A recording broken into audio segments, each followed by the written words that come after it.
नमस्कार दोस्तों, अक्षु हिंदी क्लासेज में आपका स्वागत है। आज हम पढ़ेंगे आदिकाल से संबंधित महत्वपूर्ण प्रश्नोत्तरी। क्लास अच्छी लगे लाइक करिए, सब्सक्राइब करिए और शेयर करिए। तो फर्स्ट क्वेश्चन है, प्रबंध चिंतामणि के रचयिता है। प्रबंध चिंतामणि किसने लिखी? तो पहले तो प्रबंध चिंतामणि 1304 ईस्वी में लिखी गई थी। और ये लिखी किसने बताइए? मेरुतुंग, राम सिंह, विद्यापति या सरहपा?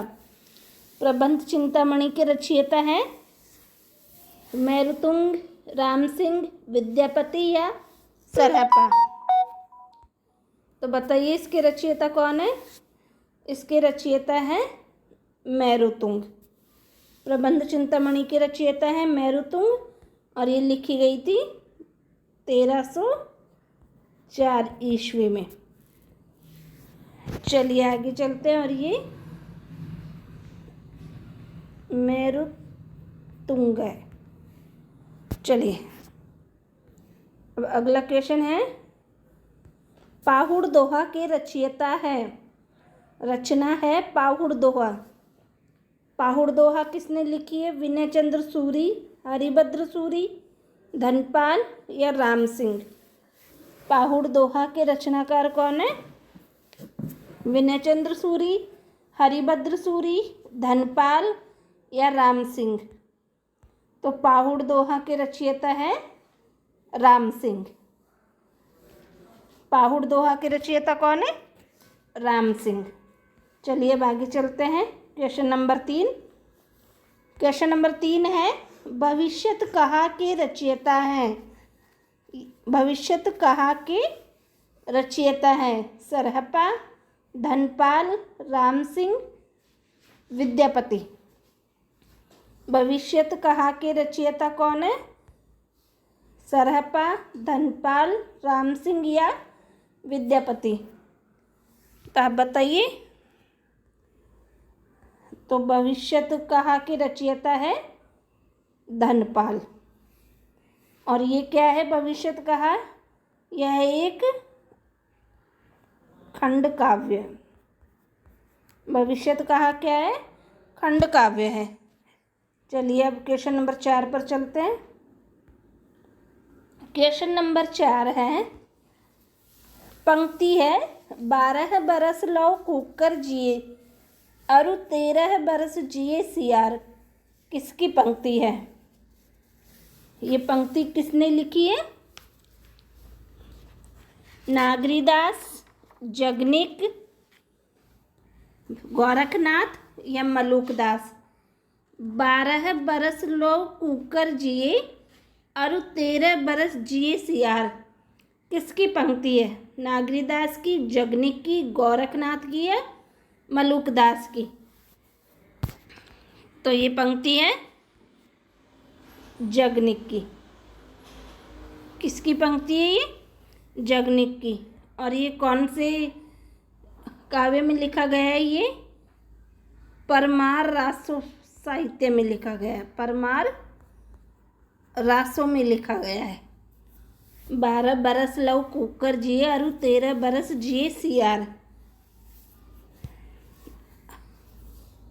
चलिए अब आगे चलते हैं क्वेश्चन नंबर 5 पर। बीसलदेव रासो की नायिका का नाम है। बीसलदेव रासो की नायिका का नाम है राजमती, नागमती, रूपवती, मृगावती? तो बीसलदेव रासो की नायिका का नाम क्या है? बीसलदेव रासो की नायिका का नाम है राजमती। और ये नागमती, तो नागमती पृथ्वीराज रासो की है, नायिका नहीं। तो बीसलदेव रासो की नायिका का नाम क्या है? बीसलदेव रासो की नायिका का नाम है राजमती। चलिए अगला क्वेश्चन है, बीसलदेव रासो में किस शैली का प्रयोग किया गया है? बीसलदेव रासो में किस शैली का प्रयोग किया गया है? प्रबंध शैली, गेय शैली, आख्यान शैली या श्रृंगारिक शैली? तो बीसलदेव रासों में किस शैली का प्रयोग किया गया है? इसमें किया गया है गेय शैली का प्रयोग किया गया है। और बीसलदेव रासो कैसा ग्रंथ है? वियोग श्रृंगारिक ग्रंथ है ये, वियोग श्रृंगारिक। चलिए अब आगे चलते हैं अगले क्वेश्चन पर। क्वेश्चन नंबर 7, हिंदी वांग में 20वीं सदी रचना के संपादक हैं। हिंदी वांग में 20वीं सदी रचना के संपादक हैं।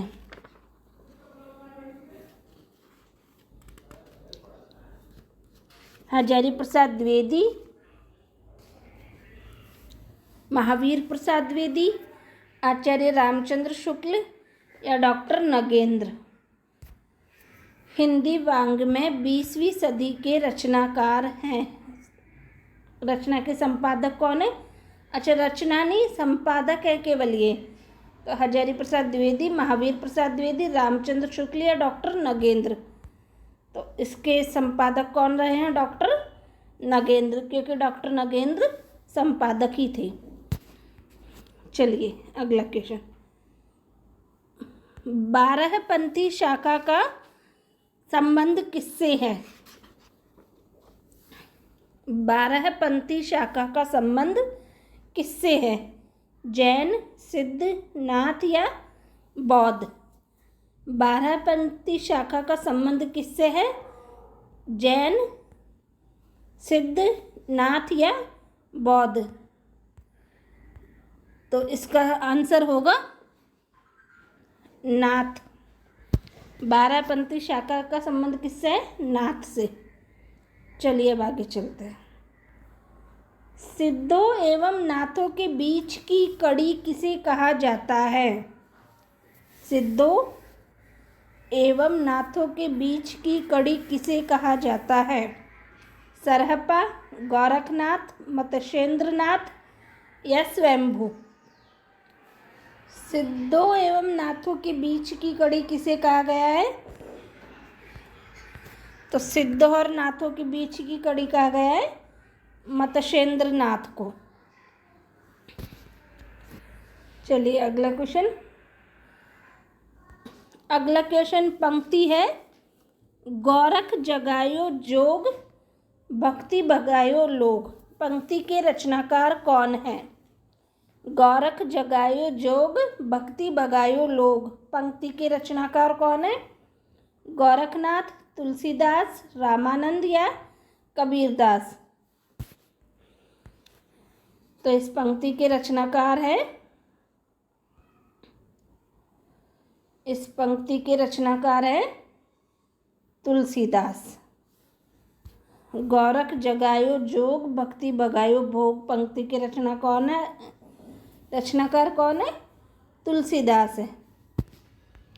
चलिए दोस्तों, अगर आपको क्लास पसंद आए तो क्लास को सब्सक्राइब करिए प्लीज़। और आगे की क्लास अब हम कल पढ़ेंगे। आदिकाल से संबंधित और महत्वपूर्ण क्वेश्चन लेकर आएंगे। और आपको आगे और क्या पढ़ना है उसके बारे में मुझे कमेंट करके बताइए। Thank you.